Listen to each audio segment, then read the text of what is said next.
Ini ini adalah pertemuan hari ke-9. Jadi adik-adik tolong dihafal hari ke-9-nya. Hari hari-hari ke-nya ya. Hari ke-9 ini 3JP. Nah, ini juga adik-adik ada tugas harian hari ini, yaitu membuat learning journal tertulis di kertas A4 spasi 1,5 Arial 11 maksimal 3 lembar, di mana adik-adik akan bercerita dalam bentuk tulisan sejak mengikuti lacar ini, isinya apa, tengahnya apa, sampai hari ini. Nanti diupload di BLC BDK Semarang Net. Adik-adik bahwa untuk ini kelompok 1 dan 2 baik. Untuk besok pagi atau besok siang, adik-adik sudah mengikuti agenda yang ketiga. Ikutilah agenda yang ketiga. Kalau tidak salah agenda yang ketiga itu hari Jumat dan Senin atau Selasa, ya, saya kurang tahu. Kemudian setelah itu adik-adik selesai, maka nanti ada habituasi, yaitu agenda keempat itu dimulai pada hari ke-11. Hari ke-11 itu ada persamaan persepsi agenda 1, 2, 3 yang sudah dipelajari. Hari ke-12 sudah mulai membuat RA, rancangan aktualisasi. Kemudian hari ke-16 pertemuan lagi presentasi metrik rancangan aktualisasi. Hari ke-19 adik-adik nanti sinkronus lagi, yaitu persamaan persepsi bagaimana untuk seminar. Hari ke-21 adik-adik nanti akan ada ujian seminar RA. Itu yang perlu dimengerti. Baik, mari kita awali dengan bacaan basmalah. Bismillahirrahmanirrahim. Bahwa di agenda 2 ini, hal yang terpenting adalah pelaksanaan core value berakhlak, yaitu 7 nilai dasar daripada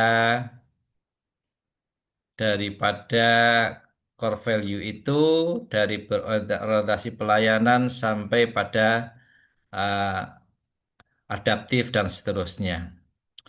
Sebelumnya, Pak Teguh akan memberikan materi, kemudian nanti ada diskusi, pendalaman materi dalam hal pemecahan masalah dalam sudut pandang atau sudut pandang berakhlak, yaitu ada 2 kasus nanti.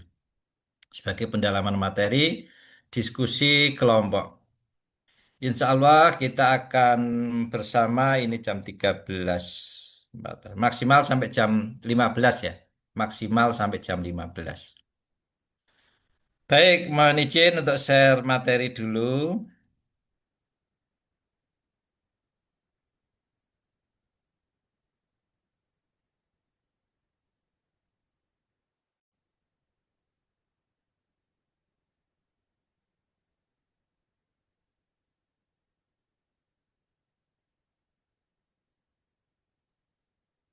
Baik, agenda 2 core value hari ke-9 3JP. Ya, di hari kelima ini, hari ke berapa ini? Nah, di hari kelima ini kita akan melakukan pendalaman materi dengan desain pembelajaran seperti yang disepakati dulu, yaitu nanti ada cerita tentang pengalaman proses pembelajaran. Nah, ini nanti adik-adik tulis di dalam learning journal. Nah, kita nanti akan berdiskusi mengenai sebuah video ataupun berita terkini. Dilihat dari sudut pandang dari nilai berakhlak, bisa salah satunya. Nah, inilah nanti adik-adik tugas terakhirnya membuat learning journal dalam bentuk tulisan seperti tadi yang kita sampaikan. Nah, inilah kenapa harus berakhlak. Adik-adik, bahwa pedoman sebagai perilaku, baik dalam sikap, perkataan, dan perbuatan, kita selalu berorientasi pada nilai atau core value. Core value adalah nilai dasar berakhlak ini, di mana dimulai dari berorientasi pelayanan, akuntabel, kompeten, harmonis, loyal, adaptif, dan kolaboratif. Inilah sebagai dasar kita untuk kita apa ya, bersikap, bertindak, berucap. Nah, ini. Nah,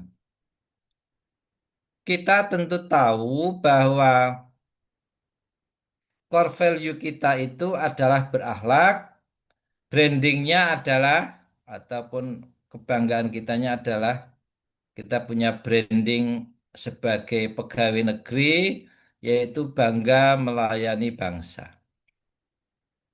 Nah, coba nih adik-adik ya, berilah komentar. Ini juga pendalaman materi.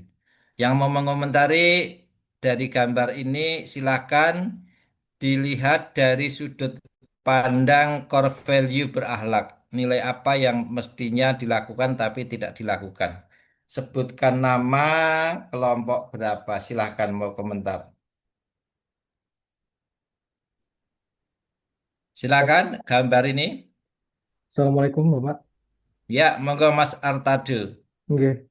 Di sini yang saya tangkap eh, di sini ada gambar terkait antrian di puskesmas. Di sini saya melihat eh, tidak apa tidak ada pelayanan yang dilakukan di puskesmas. Kalau melihat jam itu masih jam 10, di mana itu masih jam kerja. Jadi di sini di, menurut saya kaitannya dengan eh, core value yang berakhlak, di mana di sini di poin berorientasi pelayanan tidak ada pelayanan yang dilakukan secara responsif oleh instansi yaitu puskesmas di sini, Pak. Bagus. Ada lagi, satu lagi yang mau memberi tanggapan.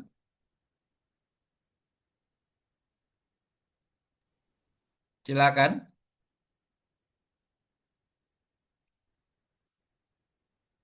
Tidak ada. Semangat ya adik-adik ya. Jangan ngantuk. Ini bagus sekali, banyak sekali sudut pandang dari segi adaptif bisa bahwa sudah saatnya seandainya mendaftar sudah memakai aplikasi. Dari segi pelayanan orientasi ini belum melayani sesuai dengan harapan masyarakat, ya kan? Banyak sekali.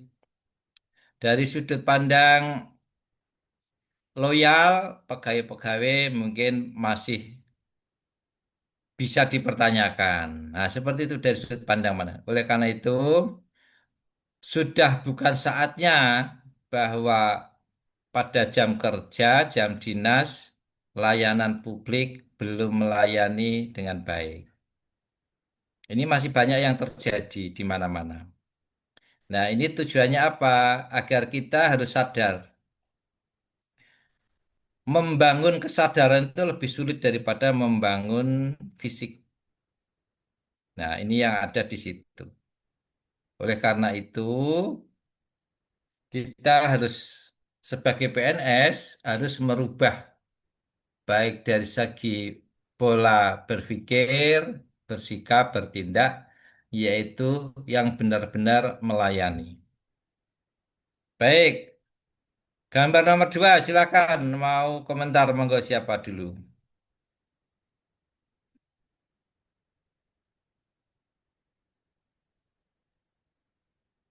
Silakan Mbak Ibtidaatin. Dia, Pak, dari gambar tersebut itu kan kayak mengabaikan masyarakat yang ingin mendapatkan pelayanan kayak gitu, Pak. Berarti kan tidak sesuai dengan core value berakhlak berorientasi pelayanan. Begitu. Sampun, Pak. Oke, terima kasih. Nggih.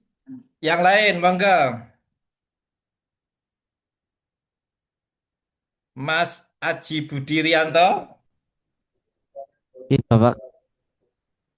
Kalau dari sudut pandang saya, dari eh, wajah-wajah mereka itu seperti judes-judes, Pak. Seperti eh, kurang harmonis seperti itu, Pak. Ya, bagus. Nah, judes-judes mengabaikan ya. Memang ada orang yang judes ya, bagus ya. Oke. Mbak Febrian, Baik, terima kasih, Pak. Kalau dilihat dari core value, saya melihatnya dari core value yang akuntabel. Harusnya kalau di akuntabel itu kan kalimat afirmasinya, kami bertanggung jawab akan kepercayaan yang diberikan. Nah, ternyata tapi di dalam gambar tersebut, pegawainya tidak bertanggung jawab begitu dengan kepercayaan yang diberikan. Bahwa mereka malah berleha-leha begitu ketika bertugas gitu, Pak. Jadi harusnya mereka bertanggung jawab dan melaksanakan tugas sebagaimana mestinya. Itu, Pak. bagus sekali. Baik. Gambar berikutnya. Silakan berkomentar siapa yang mau masuk surga duluan. Mas Faiz Uridun Naja, silakan. Baik, Bapak. Melihat gambar di layar, salah satunya dalam hal adaptif, yakni pemanfaatan teknologi untuk Ya, model terus. apa tidak lagi pelayanan itu mengantri terlalu mengular sehingga bisa efisien pelayanannya seperti itu. Baik, terima kasih. Mas Hani Dwi Prasetyo. Baik, Bapak, izin mengomentari terkait gambar yang ada itu bertentangan dengan nilai berorientasi pelayanan. Bisa dilihat dari antrian yang ada bahwasannya tidak disediakan ruang dan sarana yang nyaman untuk para orang yang ingin membayar pajak. Dengan dilihatnya banyak antrian orang yang berdiri dan itu mengurangi kenyamanan dari orang yang ingin masuk membayar pajak. Begitu, Pak. Baik, terima kasih luar biasa. Gambar terakhir. Silahkan, ini yang belum tampil ini siapa ini? Ayu Ambarsari. Siapa? Jadi kalau di menurut saya gambar itu menunjukkan sikap pelayanan. Harusnya kita sebagai ASN dalam gambar tersebut itu kita tidak membeda-bedakan antara eh, masyarakat satu dengan masyarakat yang lain. Itu berarti menunjukkan harmonis. Berarti kurang harmonis, Pak. Jadi dalam gambar ini yang kaya itu dilayani cepat, yang tidak punya uang itu dilayaninya lama. Jadi mungkin itu belum menunjukkan sikap harmonis sebagai ASN gitu. Bagus, Mbak Habibatun Naimah. Pak, terima kasih. Mohon maaf sebelumnya suara saya ini sedang ngerasaan Bapak jadi agak kurang jelas ya. Menurut komentar saya mengenai gambar tersebut itu berkaitan dengan core values loyal, di mana di situ ada adegan gambar yang menyampaikan bahwa orang yang beruang itu lebih dilayani terlebih dahulu daripada masyarakat yang tidak memiliki uang. Jadi petugas di situ tidak berdedikasi untuk kepentingan bangsa dan negara, tetapi mengutamakan kepentingan sendiri. Terima kasih. Baik, satu lagi. Makmun Murad. Baik, Bapak. Kalau menurut saya itu eh, eh, kurang kompeten ya, Pak. Yang kompeten karena kalau kompeten kan selalu meningkatkan pengetahuan dan keterampilan untuk memberikan pelayanan terbaik yang dimana di situ untuk orang kaya dilayani 1 hari jadi, sedangkan untuk orang yang kurang mampu harus mengantri 3 bulan terlebih dahulu. Jadi masih membeda-bedakan dan tidak memberikan pelayanan yang setara gitu Pak. Seperti itu.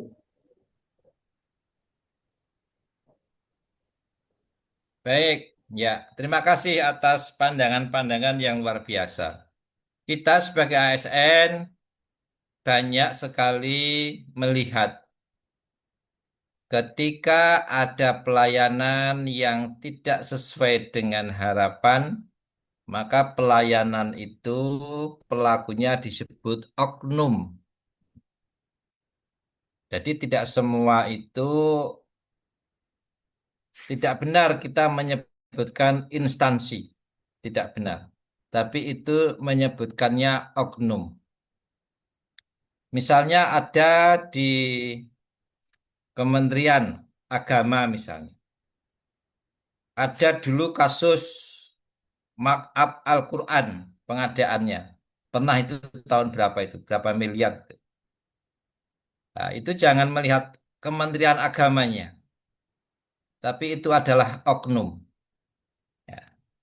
Begitupun ketika adik-adik melihat ada orang di stop oleh lalu lintas melanggar pasal 200.000, jadi melanggarnya pasal 200.000, maka itu jangan melihat instansi Polri-nya, tapi itu oknumnya. Ya. Begitupun pelayanan seperti ini, kalau ada orang yang masih membeda-bedakan, itu adalah oknum pegawainya. Nah, hati-hati ketika kita berbicara, ketika kita sudah masuk di birokrasi. Karena ASN adalah birokrasi, bagaimanapun ASN itu adalah bagian dari pemerintah. Itu yang terpenting di situ. Ya.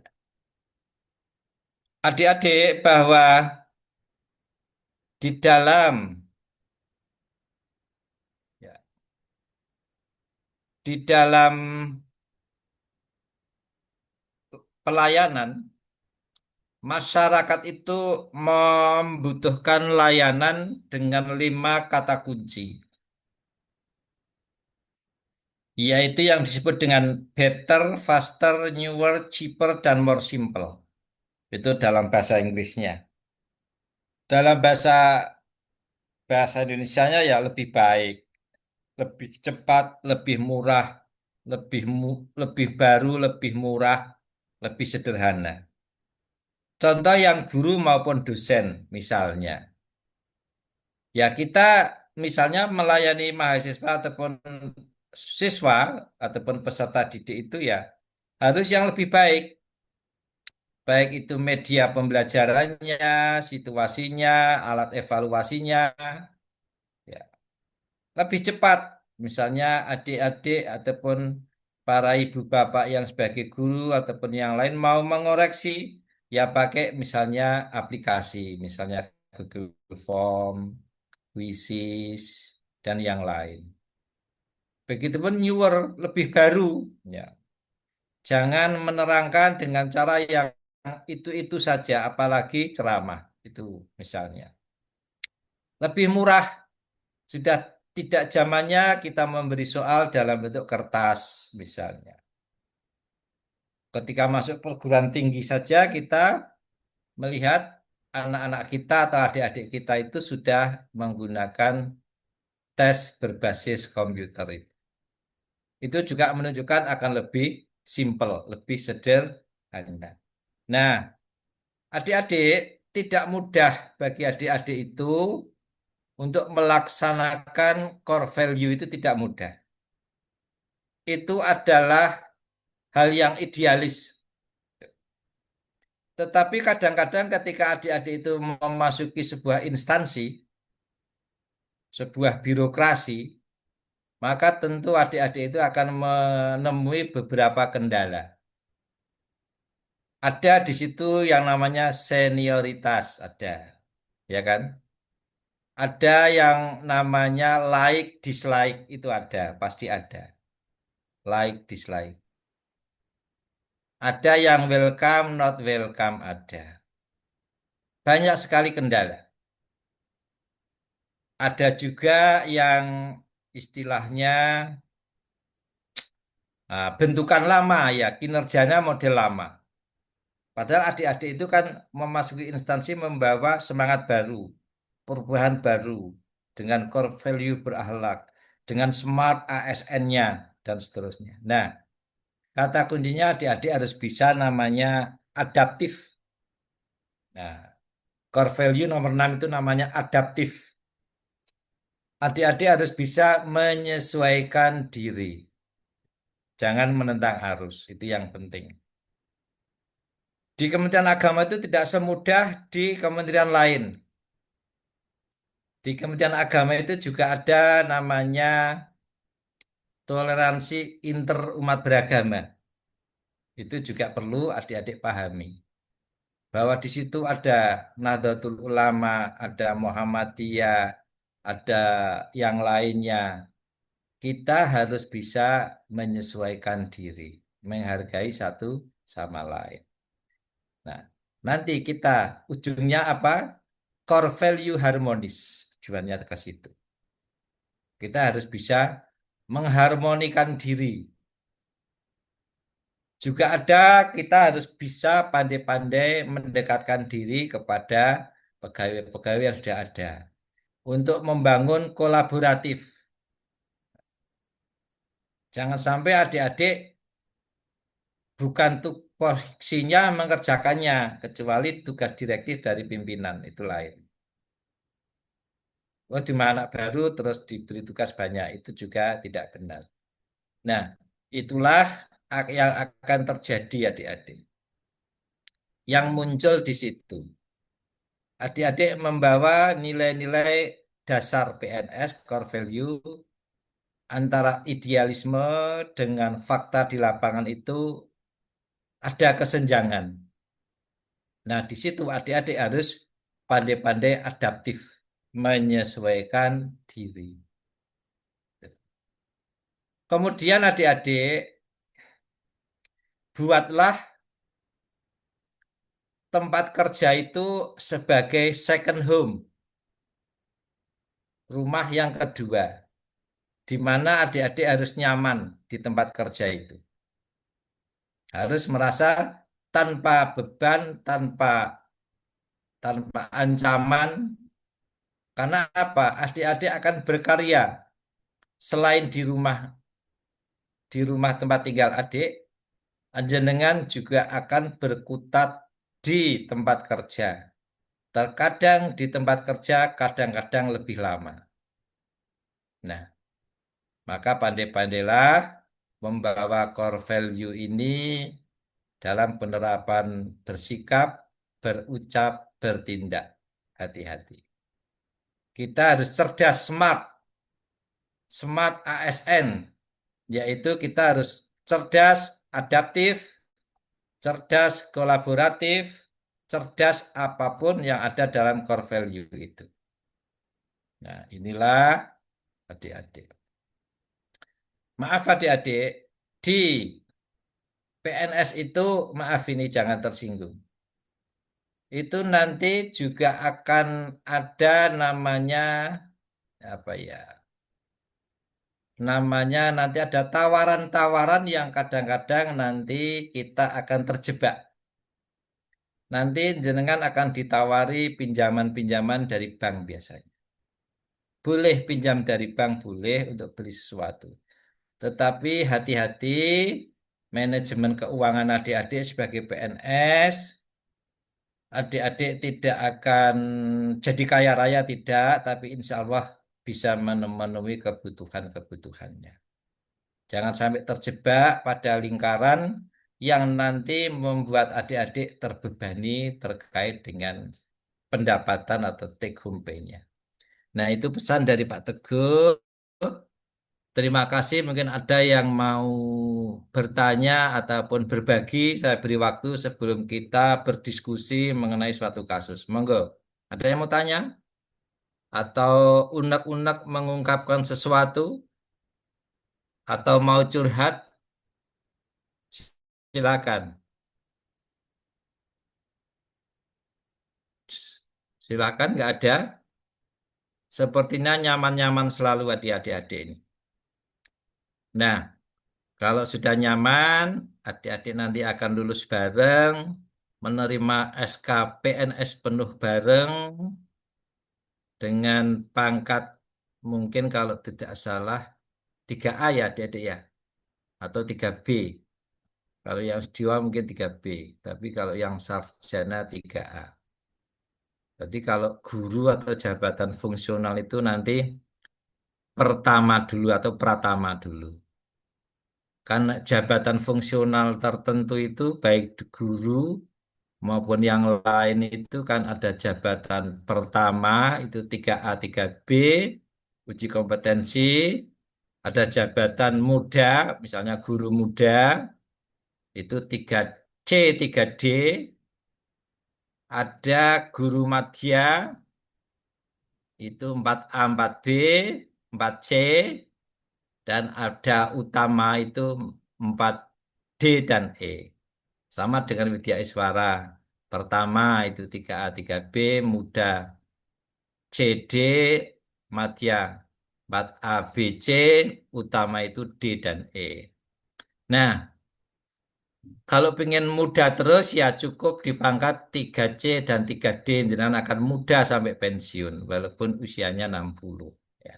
Baik, adik-adik ini ada tugas. Nanti adik-adik ke breakout room.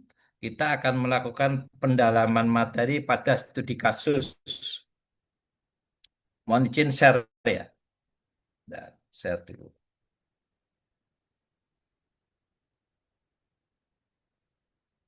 Oke. Nanti saya share di kelompok salah satu ya. Ya, terus nanti digrupkan ya. Baik. Adik-adik, ini pendalaman kasus pada modul akuntabel. Ya.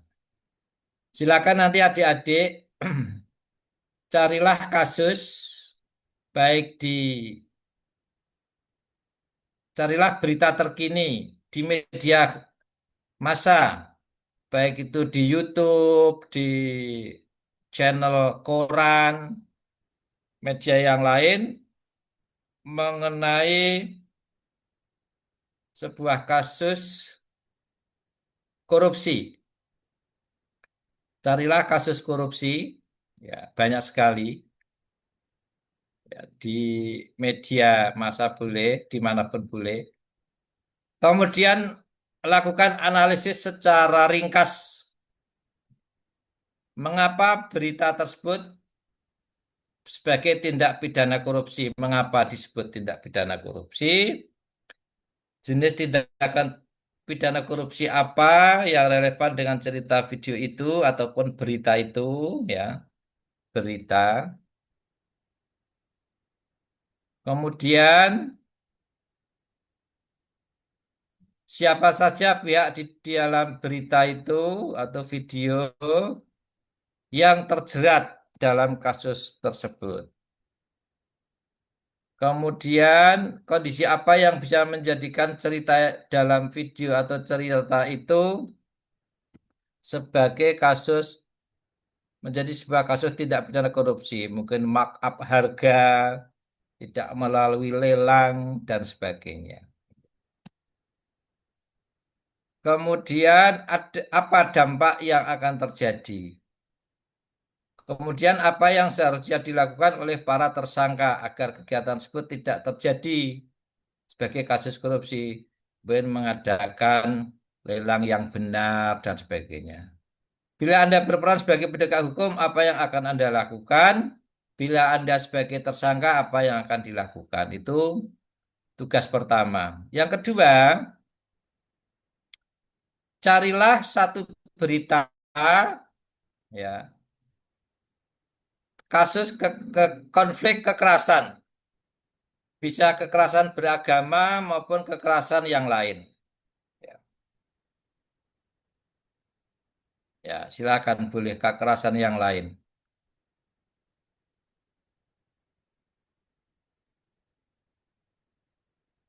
Bisa beragama, bisa yang lain.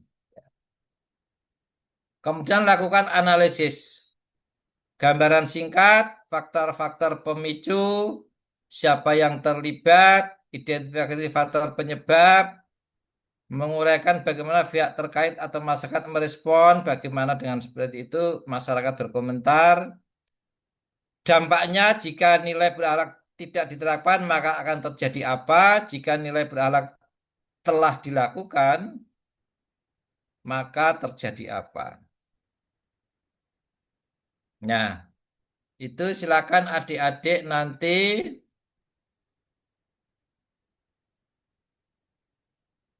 adik-adik nanti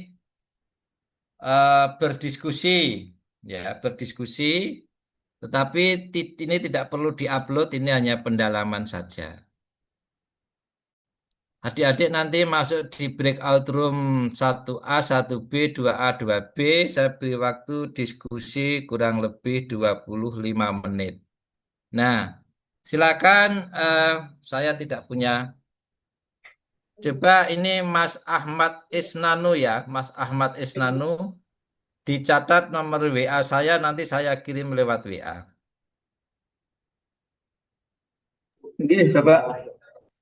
0823 Nggih, 2796 nggih, 9086. nggih. Silakan jenengan WA saya. Nggih, Bapak.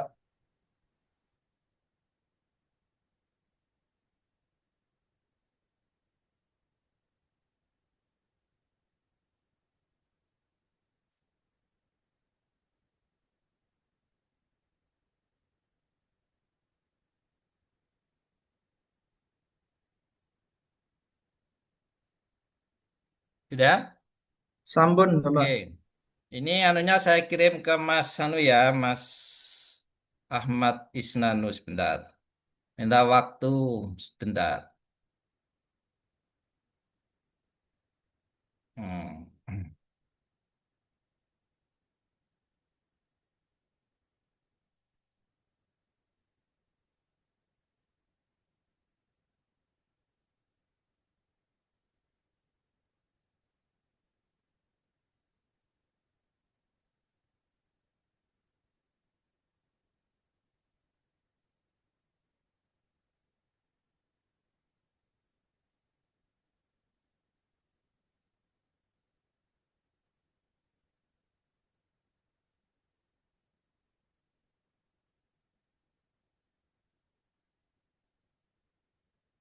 Sudah, Mas?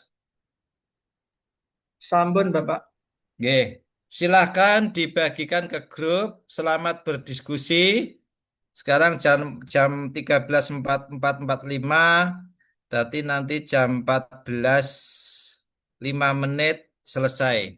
Dibagi kalau 5 orang, nanti 3 orang diskusi kasus korupsi, yang 2 orang diskusi kasus kekerasan. Nah, begitu biar cepat, nanti presentasi secara cepat terus selesai. Selamat mengikuti, masuk ke breakout room, saya persilahkan.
Di mana pejabat itu,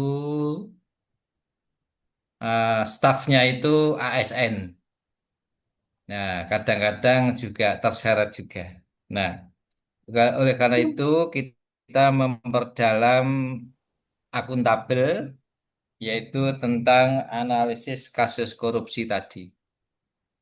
Tujuannya apa? Bahwa kita bisa melihat dari sudut pandang akuntabel mengapa sebuah korupsi terjadi. Indonesia ini sudah sejak 98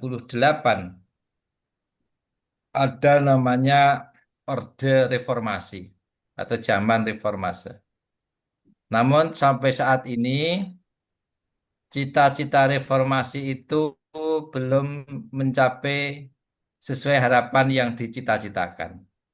Nah, ini menjadi keprihatinan kita. Mari kita apa memperdalam kasus, bisa melihat kasus, bisa juga kita bisa muhasabah atau introspeksi diri.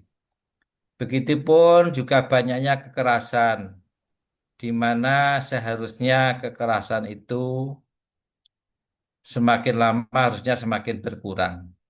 Namun kayaknya kekerasan itu selalu ada.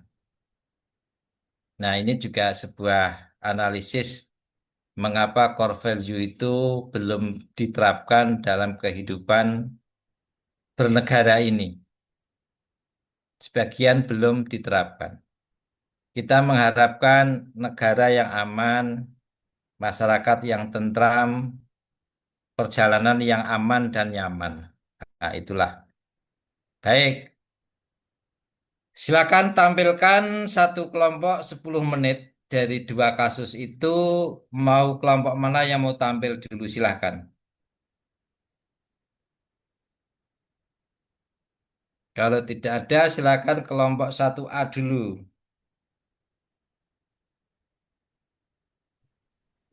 Siapa Nggih, yang mewakili kelompok 1A? saya Bapak. Siap, monggo. Nggih. Kelompok 2B siap-siap. Baik.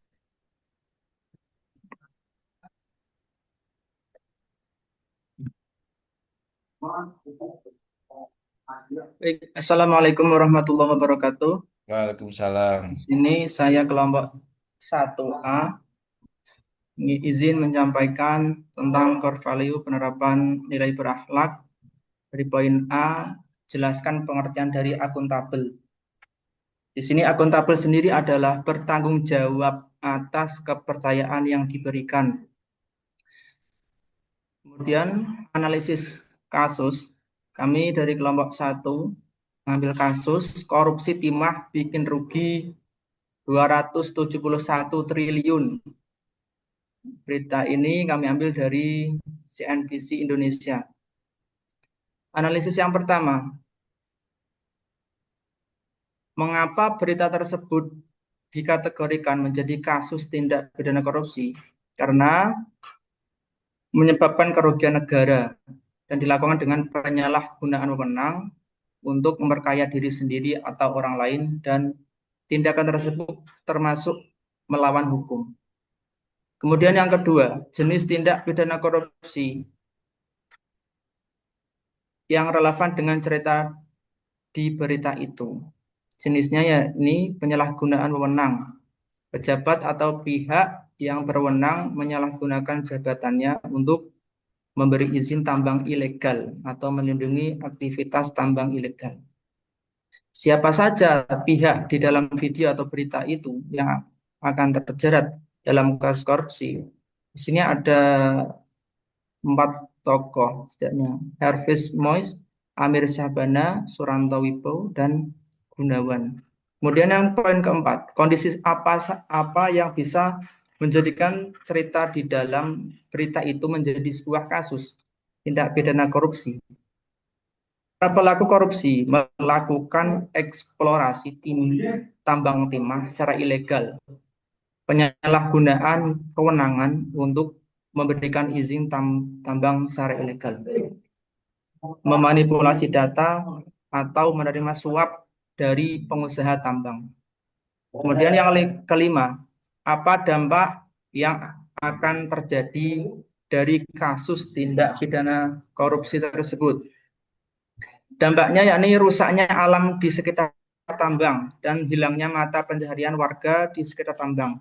Negara kehilangan potensi pendapatan dari pajak, royalti, dan retribusi akibat praktik timbang ilegal dan manipulasi produksi.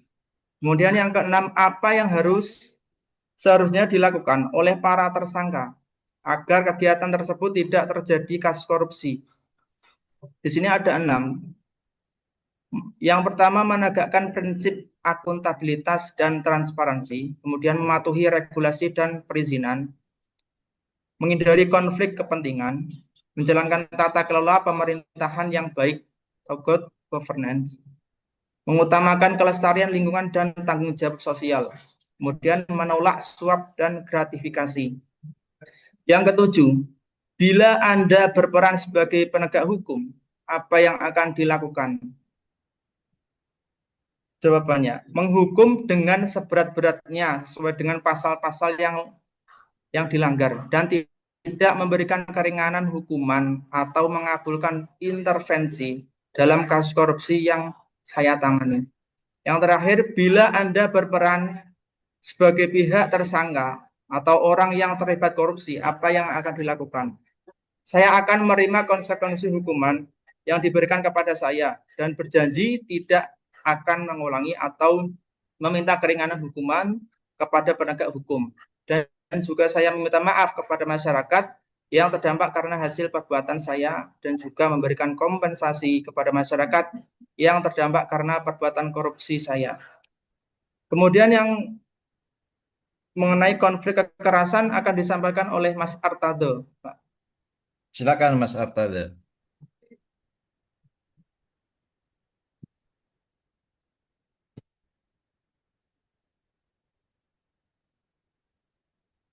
Oke, baik Bapak, mohon izin share screen-nya. Nggih. Nggih, Mas.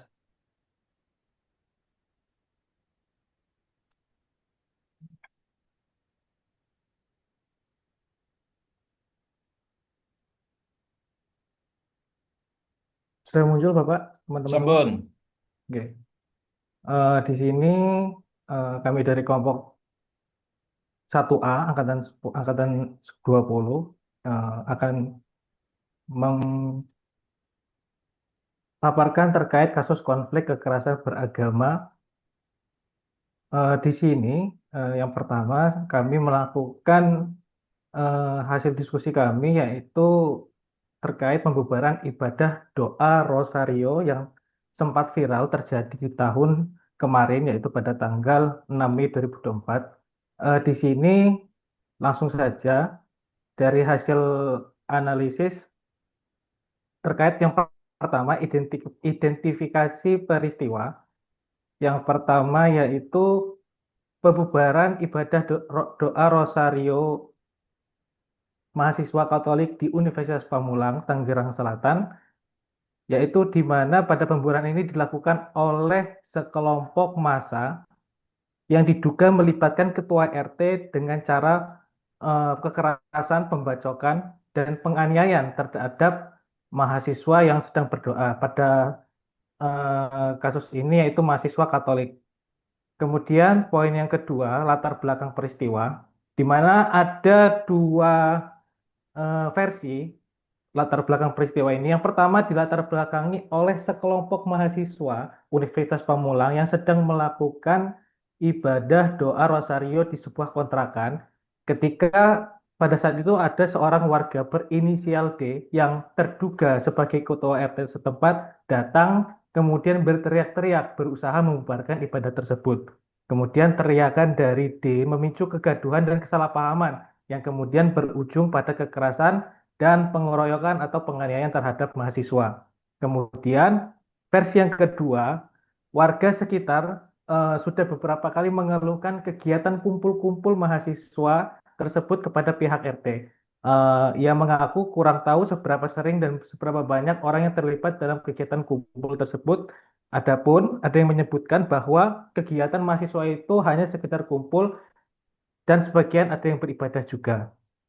Kemudian pihak-pihak yang terlibat di sini sebentar. Pihak-pihak yang terlibat di sini yaitu di mana yang pertama mahasiswa Katolik Universitas Pamulang, yang kedua kelompok pembubaran yang terduga bersama ketua RT, kemudian dari kepolisian, yang keempat yaitu 4 tersangka yang melakukan kekerasan. Di mana yang pertama itu D, ketua RT yang berperan sebagai provokator dengan melakukan peneriakan terhadap mahasiswa, kemudian ada I, ikut mengintimidasi dan mendorong korban, kemudian pelaku yang melakukan pengeroyokan di mana S umur 36 dan A umur 26 tahun membawa senjata tajam untuk menakut-nakuti.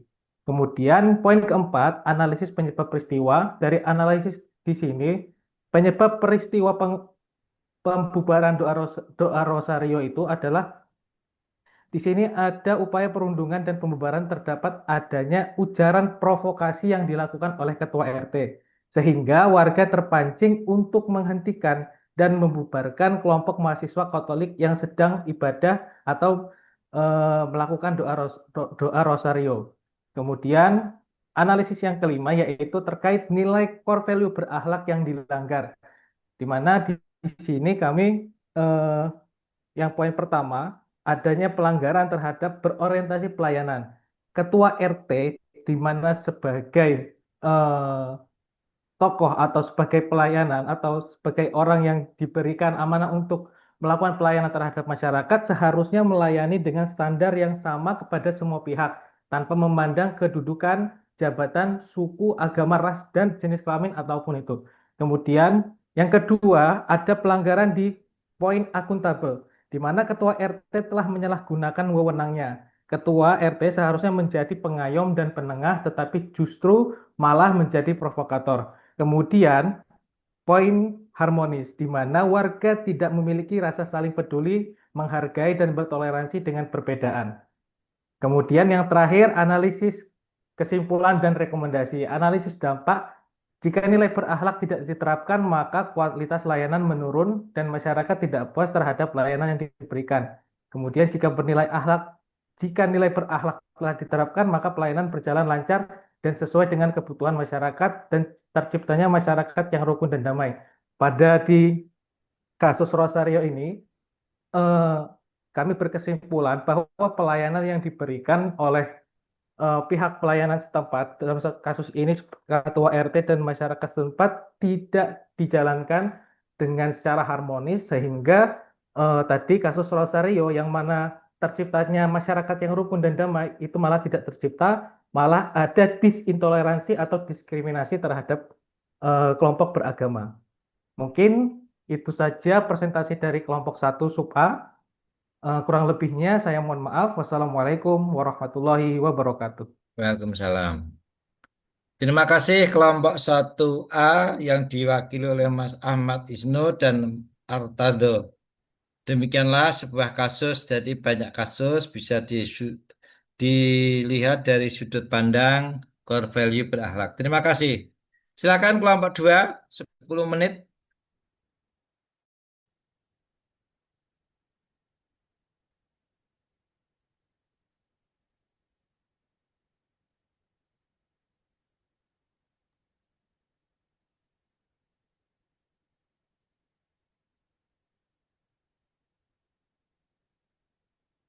Silakan, siapa yang membacakan? Dia Prima Fajarwati.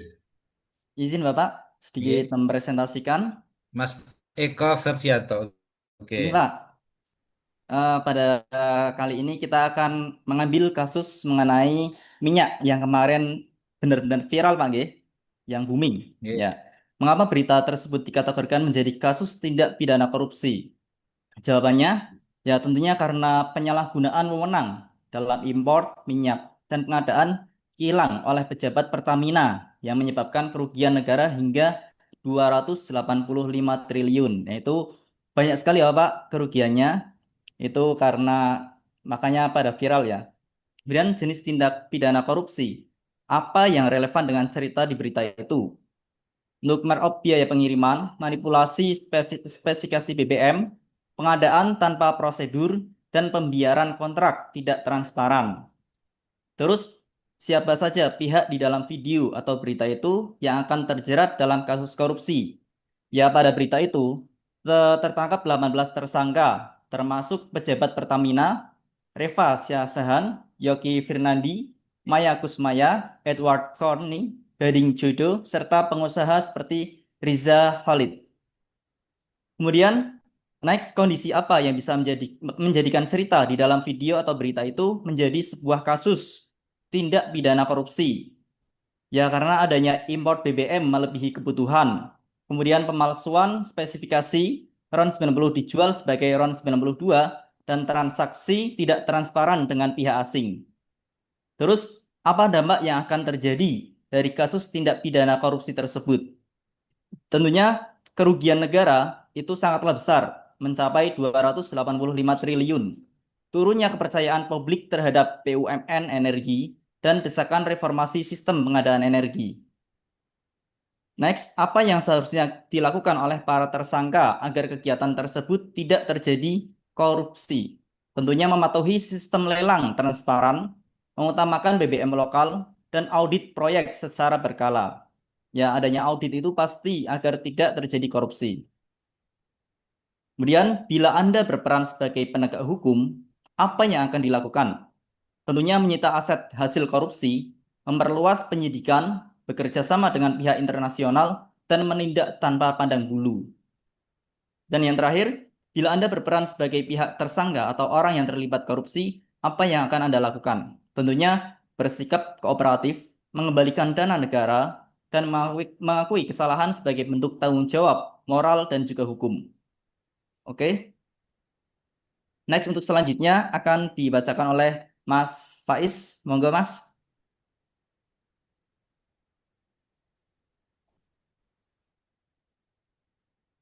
Silakan, Mas.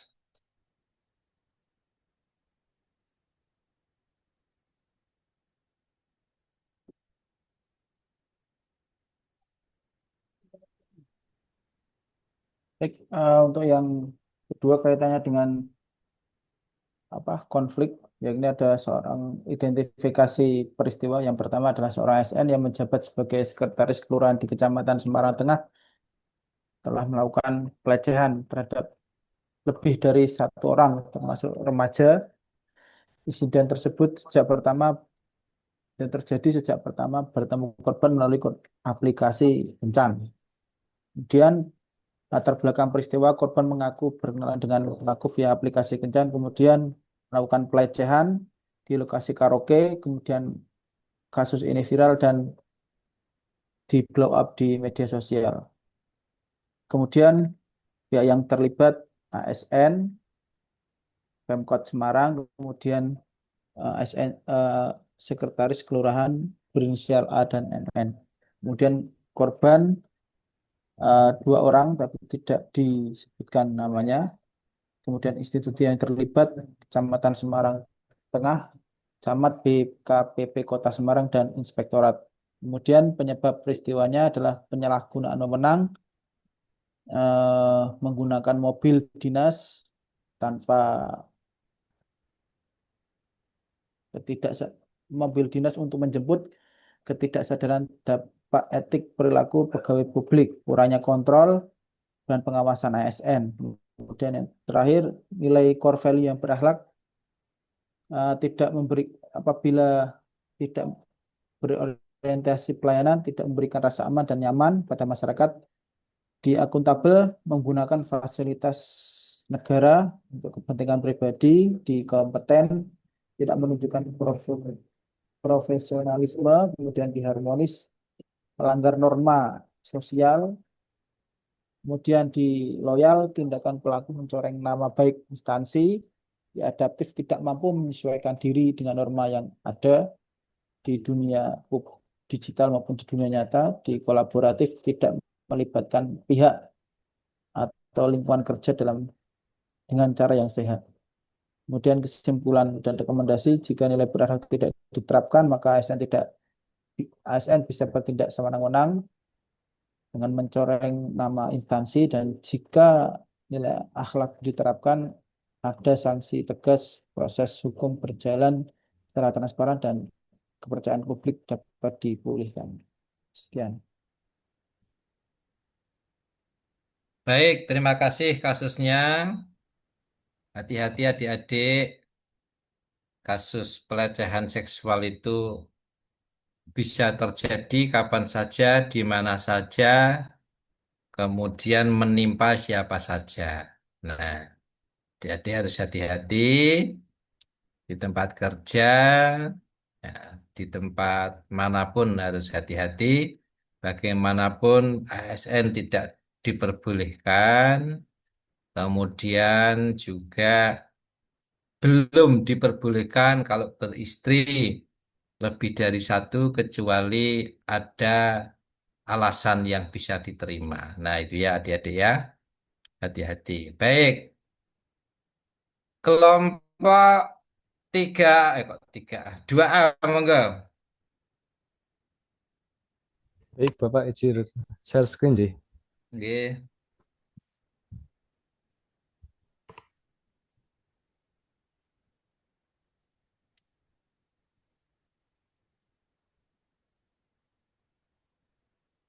Apakah sudah terlihat, teman-teman? Kurang sedikit, hampir.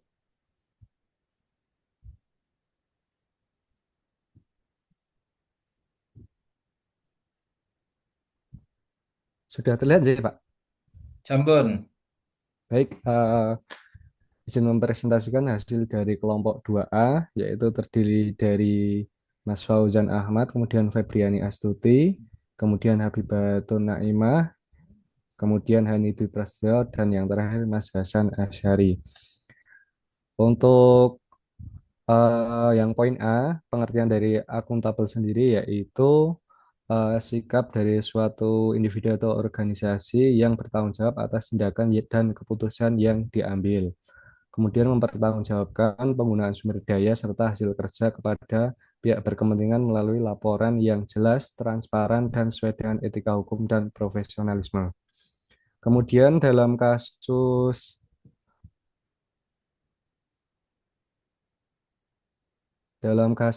korupsi yang kita ambil, kami mengangkat berita dari korupsi PT Pertamina soal pengelolaan impor minyak bumi dan produk kilang minyak antara tahun 2018 sampai 2023 dan kerugian negara diperkirakan mencapai 285 triliun. Berita ini kami ambil dari sumber yang tertera dan tadi hampir mirip dengan berita dari kelompok yang pertama. Yang pertama, poin yang dianalisis yaitu satu, mengapa berita tersebut dikategorikan menjadi kasus tindak pidana korupsi.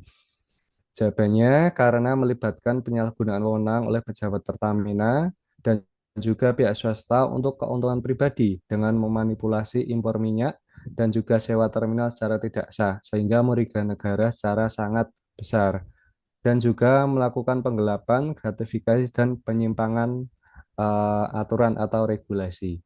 Poin yang kedua, jenis tindak pidana korupsi apa yang relevan dengan cerita di berita tersebut?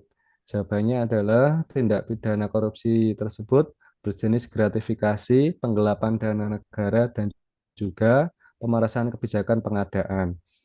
Jadi tidak hanya satu jenis tindak pidana, tapi ada beberapa tindak pidana. Kemudian siapa saja pihak yang ada di dalam berita tersebut yang terjerat kasus korupsi? Ada beberapa pihak yang terjerat. Yang pertama pihak internal, yaitu mantan eksekutif Pertamina seperti CEO Patraniaga, Pertamina International Shipping, dan lain sebagainya. Kemudian pihak eksternal, yaitu manajer di beberapa PT seperti Trafigura, PT Mahameru Kencana Abadi, pemilik Orbit Terminal, dan lainnya. Jadi total sedikitnya 9 tersangka dan tambahan di bulan berikutnya. Kemudian kondisi apa yang bisa menjadikan cerita di dalam video atau berita tersebut menjadi kasus tindak pidana korupsi, yaitu adanya penyalahgunaan kekuasaan, kemudian tindak nepotisme, tidak mengikuti prosedur pengadaan, dan markup biaya yang tidak sesuai dengan regulasi. Kemudian poin 5, apa dampak yang akan terjadi dari kasus tindak pidana korupsi tersebut? Tentunya kasus tersebut memberikan banyak sekali kerugian bagi negara, yaitu secara finansial kerugian negara mencapai 285 triliun, kemudian kerugian yang lain menurunnya kredibilitas Pertamina dan pemerintah, kemudian mengganggu iklim investasi di dalam negeri, kemudian potensi harga BBM atau subsidi yang melonjak, dan yang terakhir penyalahgunaan anggaran subsidi berdampak langsung terhadap konsumen termasuk seperti kita semuanya. Kemudian yang keenam, apa yang seharusnya dilakukan oleh para tersangka agar kegiatan tersebut atau tindakan tersebut tidak terjadi kasus korupsi? Jawabannya yaitu melaksanakan prosedur secara transparan dalam pengadaan impor dan kontrak, kemudian melakukan feasibility study, transparansi dalam biaya dan audit, serta menaati batas wewenang dan tidak menerima suap atau gratifikasi. Poin 7, bila Anda berperan sebagai penegak hukum, apa yang Anda lakukan? Tentunya yang kami lakukan adalah menindaklanjuti dengan penyelidikan secara menyeluruh, kemudian melakukan audit forensik, menahan tersangka yang terbukti, kemudian menyita aset hasil korupsi, dan mengembalikan kerugian negara dan pengadilan berjalan transparan sesuai dengan hukum. Yaitu di sini dengan menerapkan nilai dari akuntabel, yaitu bertanggung jawab atas tugas yang diberikan dan memanfaatkan sumber daya yang ada. Kemudian yang terakhir, bila Anda berperan sebagai pihak tersangka atau orang yang terlibat korupsi, apa yang akan Anda lakukan? Tentunya yang kami lakukan yaitu seharusnya menolak secara keras gratifikasi, kemudian menuntut audit independen sebagai aparat pengawas internal atau pegawai jika harus melaporkan segera apabila ada modus kecurangan, dan ikut menjalankan prosedur tata pengelola yang benar. Dalam hal ini kita menerapkan nilai loyal, yaitu tidak melakukan kecurangan dan tidak merugikan negara, dan tetap patuh terhadap aturan dan undang-undang yang ada. Sekian, selanjutnya yang materi kedua akan disampaikan oleh Mbak Febriani dan Mbak Habibatun Naimah. Oke, silakan. Baik, terima kasih. Saya akan mencoba menjelaskan atau memaparkan tentang materi selanjutnya, ujian share screen.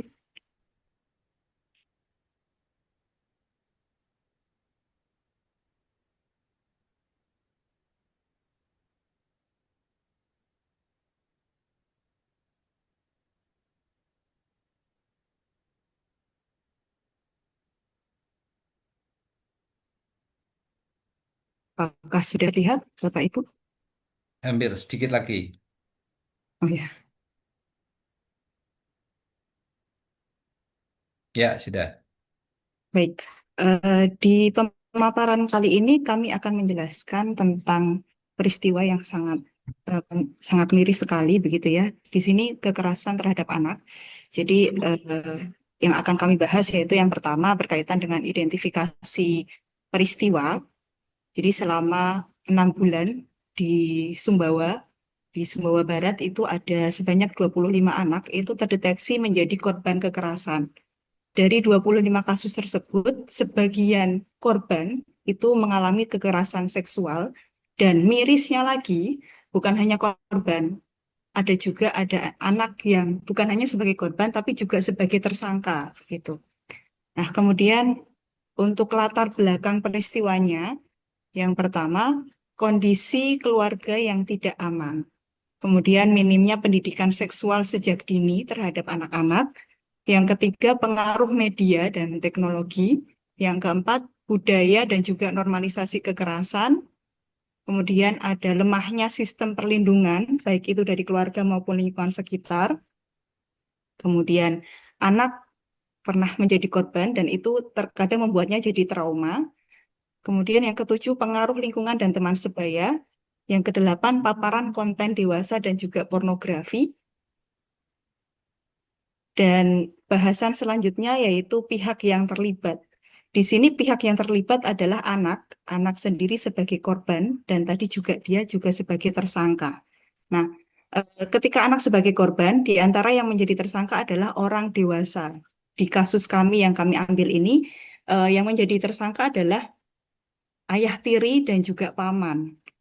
Dan ada juga anak lain yang juga dia tersangkanya begitu.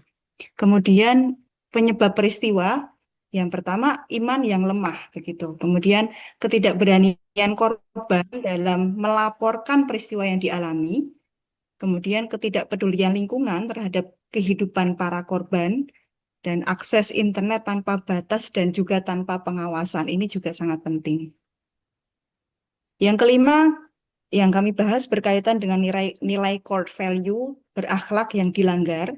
Ada dua nilai yang kami lihat. Yang pertama yaitu harmonis, karena harusnya sesama manusia itu harus saling peduli dan juga menjaga satu sama lain. Dan nilai kedua yaitu akuntabel, orang tua, dalam hal ini ya keluarganya, itu harusnya sebagai rumah perlindungan. Tetapi kenyataannya lain begitu ya. Jadi harusnya jadi rumah yang nyaman buat anak-anak, tetapi nyatanya tidak, karena tadi ayah tiri dan paman sebagai pelaku.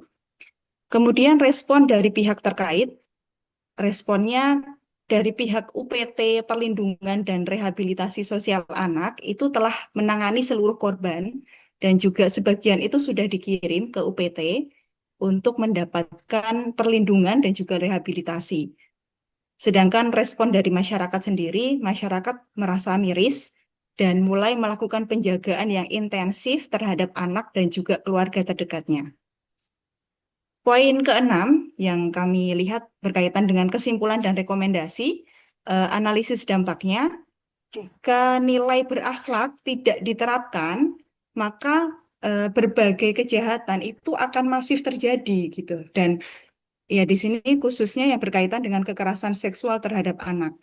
Kemudian jika nilai berakhlaknya diterapkan dengan baik, maka kehidupan masyarakat akan harmonis dan juga damai. Karena setiap elemen masyarakat itu saling peduli tanpa memandang jenis kelaminnya apa, usianya berapa, dan perbedaan-perbedaan lainnya. Demikian yang bisa kami sampaikan dari kelompok 2A berkaitan dengan kekerasan terhadap anak. Terima kasih.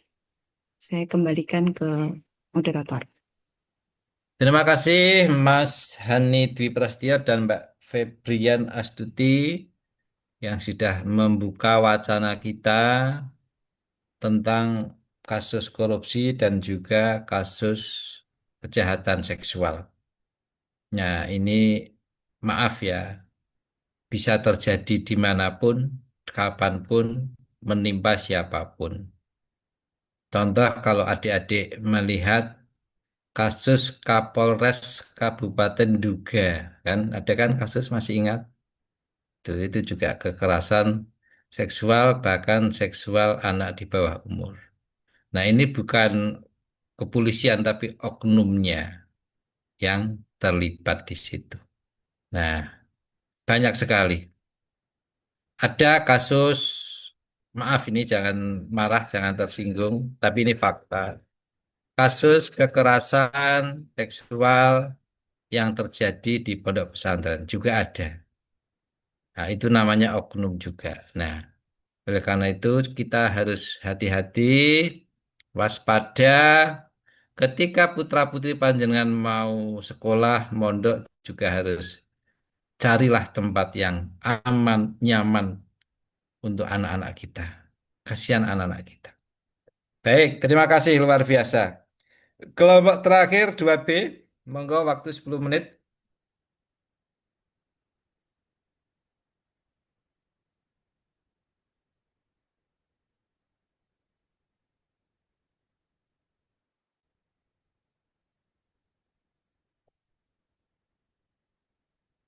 Mbak Lulut Putri Hamumpuni.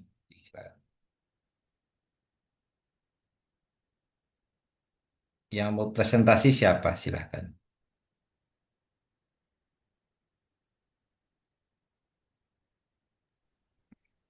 Izin mempresentasikan, Bapak.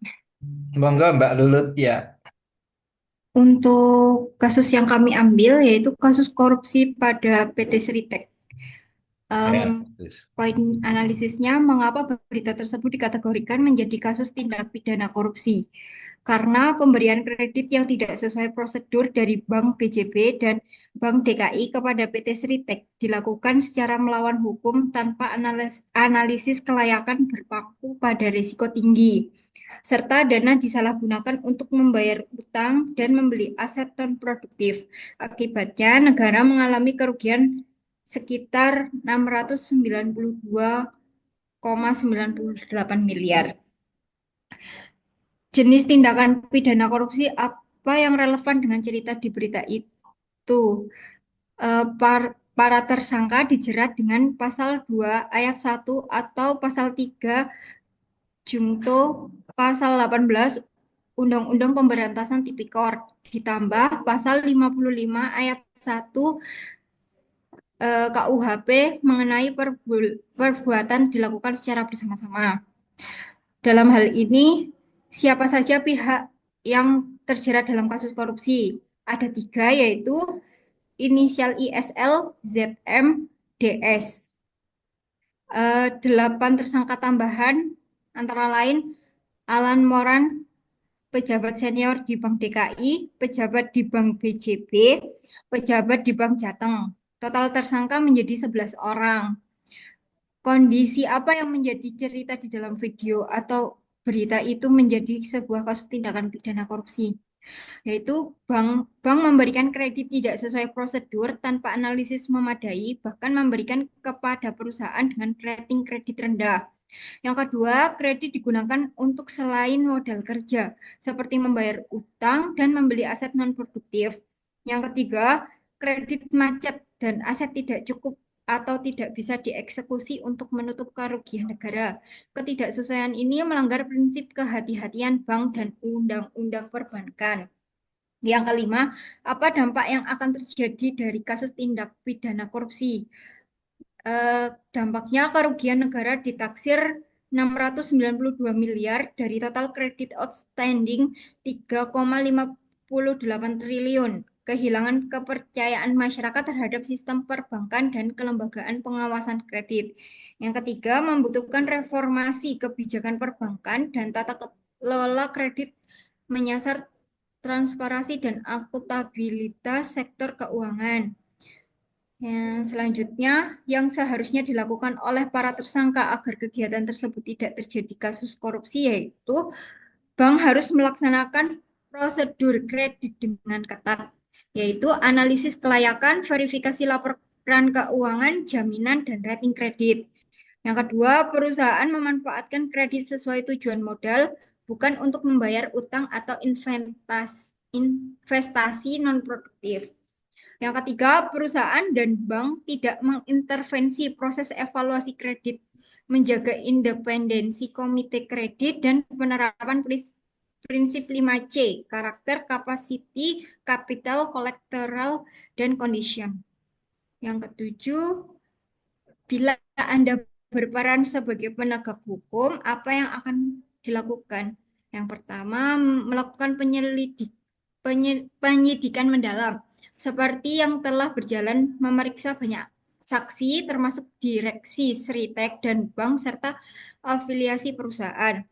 Yang kedua, menjerat tersangka sesuai pasal berlapis dan melakukan penahanan seperti yang telah dilakukan selama 20 hari untuk inisial ISL, ZM, dan DS. Yang ketiga, memastikan aset-aset terkait disita dan digunakan sebagai alat bukti serta memonitor proses persidangan hingga putusan final. Ya, terakhir, bila Anda berperan sebagai pihak tersangka atau orang yang terlibat korupsi, apa yang akan Anda lakukan? Yang pertama, melakukan kooperatif terhadap penyidikan, yaitu mengakui kesalahan jika memang bersalah dan menjelaskan peran sebenarnya. Yang kedua, jika terjadi kesalahan administrasi, berusaha memperbaiki dan mengembalikan kerugian negara. Yang ketiga, menyampaikan itikat baik, bekerja sama dalam upaya transparansi dan menghindari proses hukum yang panjang. Untuk yang kedua akan dijelaskan oleh Pak Khalid.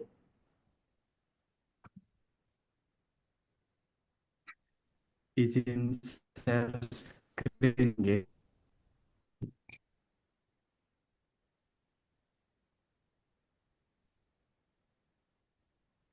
Mhm.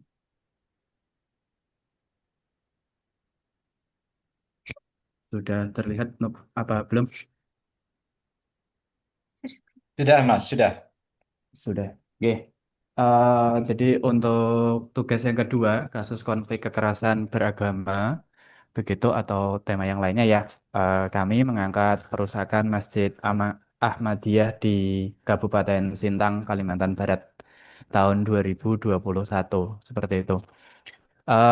Analisis pertama yaitu tentang identifikasi peristiwa. Jadi penyerangan terhadap tempat ibadah dan rumah milik jemaah Ahmadiyah oleh sekelompok massa di Kabupaten Sintang, Kalimantan Barat, mengakibatkan kerusakan fasilitas dan ketegangan sosial.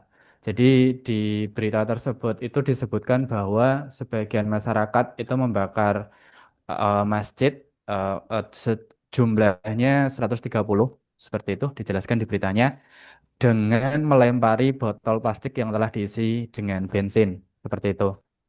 Latar belakang peristiwa, jadi ketidakterimaan sebagian masyarakat terhadap keberadaan jemaah Ahmadiyah yang memang sudah berlangsung cukup lama, yaitu sejak tahun 2024, sedangkan kejadiannya tahun 2004, Amit. 2004, kejadiannya 2021, gitu.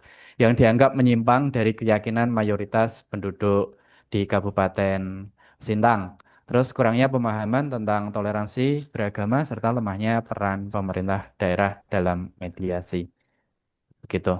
Terus pihak yang terlibat, jadi pihak yang terlibat dalam kasus tersebut yaitu ya khususnya yang pertama jemaah Ahmadiyah, yang kedua warga setempat yang menyerang, seperti itu, jumlahnya 130. Terus kemudian ada PLT Bupati Sintang serta MUI Kabupaten Sintang. Penyebab peristiwanya eh, tidak sepakatnya masyarakat sekitar terhadap kehadiran Ahmadiyah sehingga berakibat menyerang rumah ibadah jemaah tersebut. Terus kurangnya edukasi tentang toleransi, pemahaman agama yang sempit, ketegangan lama khususnya gitu ya sejak tahun 2004 antara warga dan jemaah. Terus kemudian penyebaran ujaran kebencian di media sosial tentang apa namanya jemaah tersebut. Nilai core value berakhlak yang dilanggar, yang pertama ada harmonis, jadi tidak adanya penghargaan terhadap perbedaan keyakinan. Andai saja masyarakat begitu nggih punya nilai harmonis dalam bermasyarakat, seharusnya kejadian seperti ini tidak akan terjadi seperti itu. Yang kedua, adaptif, kurangnya kemampuan menyikapi perbedaan dengan bijak. Yang ketiga, loyal, tidak mendukung kebijakan negara yang menjamin kebebasan beragama. Terus yang keempat, kolaboratif, tidak ada sinergi antara warga, tokoh, dan aparat dalam mencegah konflik. Jadi konfliknya itu sudah ada, terus kemudian sudah lama gitu nggih dilaporkan ke PLT Bupati waktu itu, terus kemudian apa namanya dari pihak kabupaten atau dari pemerintah daerah itu mencoba menanyakan, sebenarnya mencoba menanyakan hak lahan atas masjid tersebut. Kurang lebih seperti itu. Kesimpulan dan rekomendasinya, jika nilai berhak tidak diterapkan, maka konflik sosial akan terus terjadi dan hak warga negara akan terabaikan. Jika nilai berakhlak diterapkan seperti harmonis, adaptif, dan kolaboratif, maka masyarakat akan lebih toleran, damai, dan solutif dalam menyikapi perbedaan. Rekomendasi, pemerintah perlu memperkuat pendidikan toleransi, mempertegas penegakan hukum terhadap pelaku intoleransi, dan membuka ruang dialog antar umat beragama. Seperti itu. Oke, cukup dari saya. Begitu. Baik, terima kasih adik-adik. Ini luar biasa mengambil kasus kekerasan umat beragama. Nah, bisa di stop stop share, Mas. Oh, oke. Sampai. Ya. Ya. Baik, tadi kasus yang pertama adalah Sritek. Ya, Sritek, kemudian kasus kedua Ahmadiyah.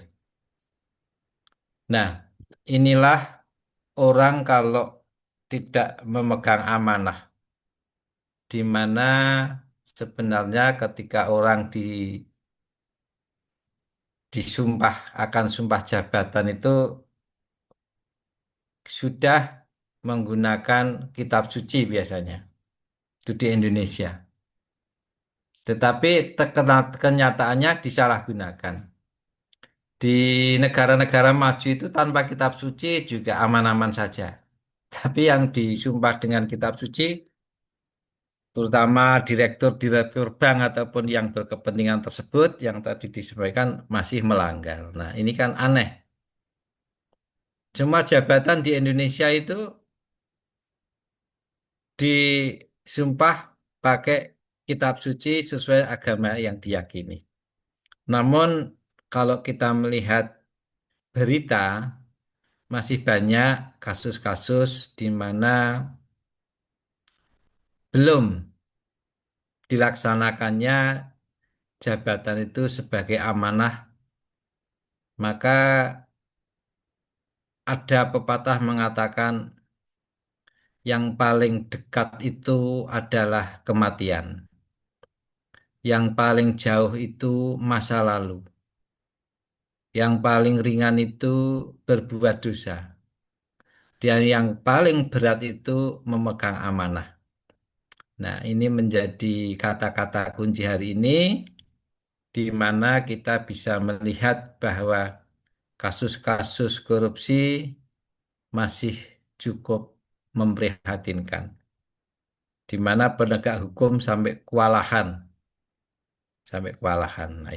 Nah itu, Mas, semoga dengan berjalannya waktu, dengan regenerasi penduduk-penduduk Indonesia ini bisa mencapai Indonesia emas, di mana kejahatan semakin hilang. Itu harapannya.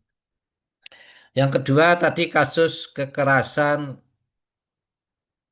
antar umat beragama. Hal yang keliru itu adalah orang yang mengaku benar. Orang yang mengaku dirinya benar, kelompoknya benar. Kelompok yang lain, orang lain salah.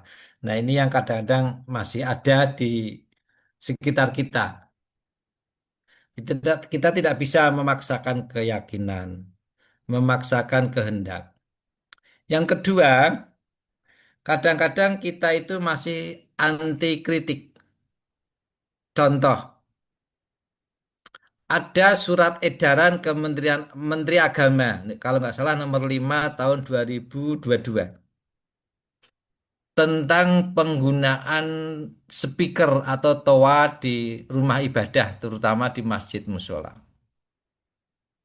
Di situ disebutkan bahwa hanya adzan yang bisa digunakan untuk apa speaker luar. Kalau toh untuk takbiran itu dibatasi jamnya.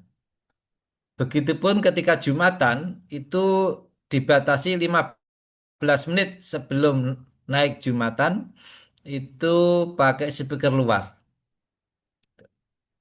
Kemudian untuk tadarus Al-Quran itu pakai speaker dalam. Itu banyak sekali. Jangan baca saja. Surat edaran penggunaan toa. Kalau tidak salah nomor 5 atau nomor 1 tahun 2022. Ketika kita sosialisasikan ke masyarakat, ternyata masyarakat juga tidak mau tahu. Padahal negara ini diatur oleh Menteri Agama.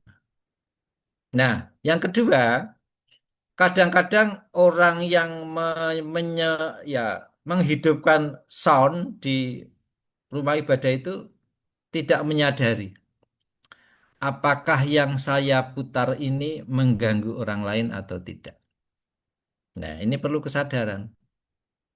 Kadang-kadang ketika kita beritahu, orangnya tidak berkenan. Padahal orang yang paling baik itu adalah orang yang bisa menyadari bahwa perbuatan dirinya itu akan berkonsekuensi apa terhadap orang lain. Oleh karena itu kalau adik-adik menjadi pengurus masjid, tolonglah ukurlah diri kita. Apakah yang saya putar ini mengganggu orang lain atau tidak? apakah sesuai dengan surat edaran Menteri Agama atau tidak. Baca surat edaran Menteri Agama tentang penggunaan toa, cari di Google.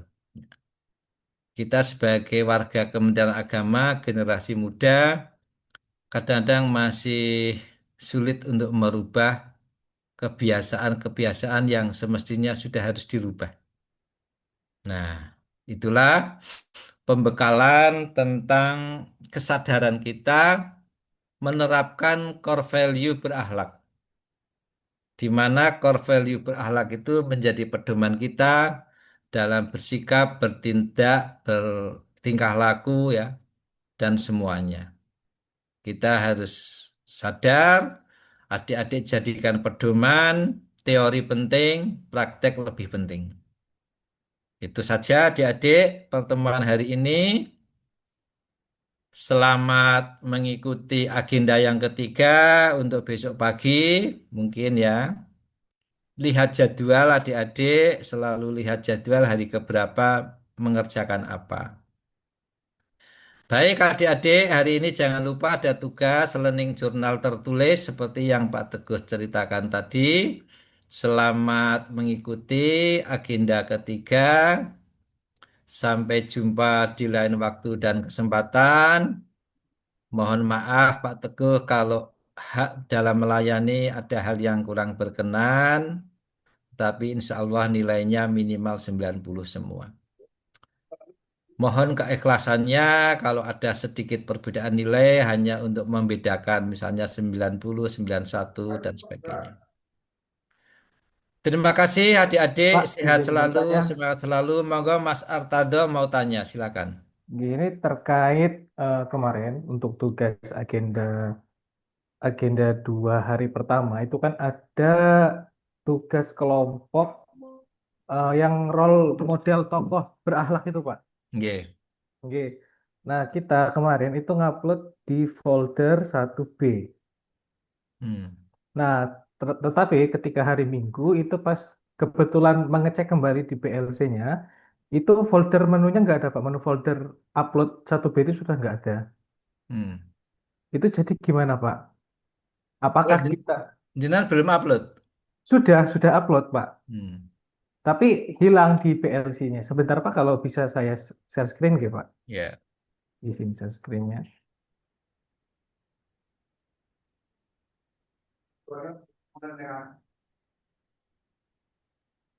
Hmm.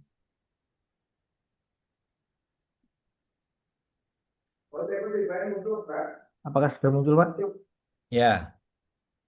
Nah, di sini kemarin ada 1B Pak untuk tugas yang role model tokoh berakhlak itu di sini kemarin ada 1B. Nah, kemudian Hari ke hari 1. pertama, iya, Ya. agenda 2 hari pertama. Coba Nah, dicari tugas kelompok 1. Dibesarin dikit coba. Ada enggak? Hari ke-1 itu hari ke-5. Coba. Upload hari tugas agenda hari ke-5 kelompok ini ada 1B. 5D. 5D. Ya kan 5D? Oke, Jenengan kelompok berapa? 1A Pak. Nah ini 5C. Upload tugas agenda 2. Ini 2 ya harusnya ya. Hari Oke. ke-5.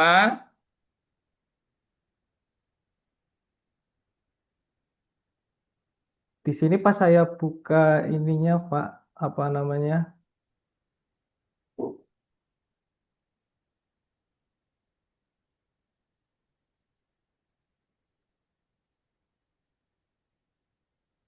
Upload tugas agenda 2 hari ke-5 kelompok 1A ada gitu. Oke, itu terus pas saya download template itunya Pak, yang untuk template tugasnya, di situ Nah. munculnya benchmarking Pak. Oh, template-nya. Iya. Oh, nggak masalah, nggak masalah. Tapi Nah, jangan sudah punya anunya toh, tugasnya. oke, kemudian saya sama teman-teman yang satu kelompok A ini mengupload 2 di sini Pak. Ya, enggak apa-apa. Tidak apa-apa, tugas benchmarking sama role model tokoh. Iya. Jadi jangan melihat template-nya ya, Oh, oke Pak. tapi melihat upload tugasnya Oke. gitu. Ya. Yang jadi kunci jangan template-nya tapi tempat upload tugasnya.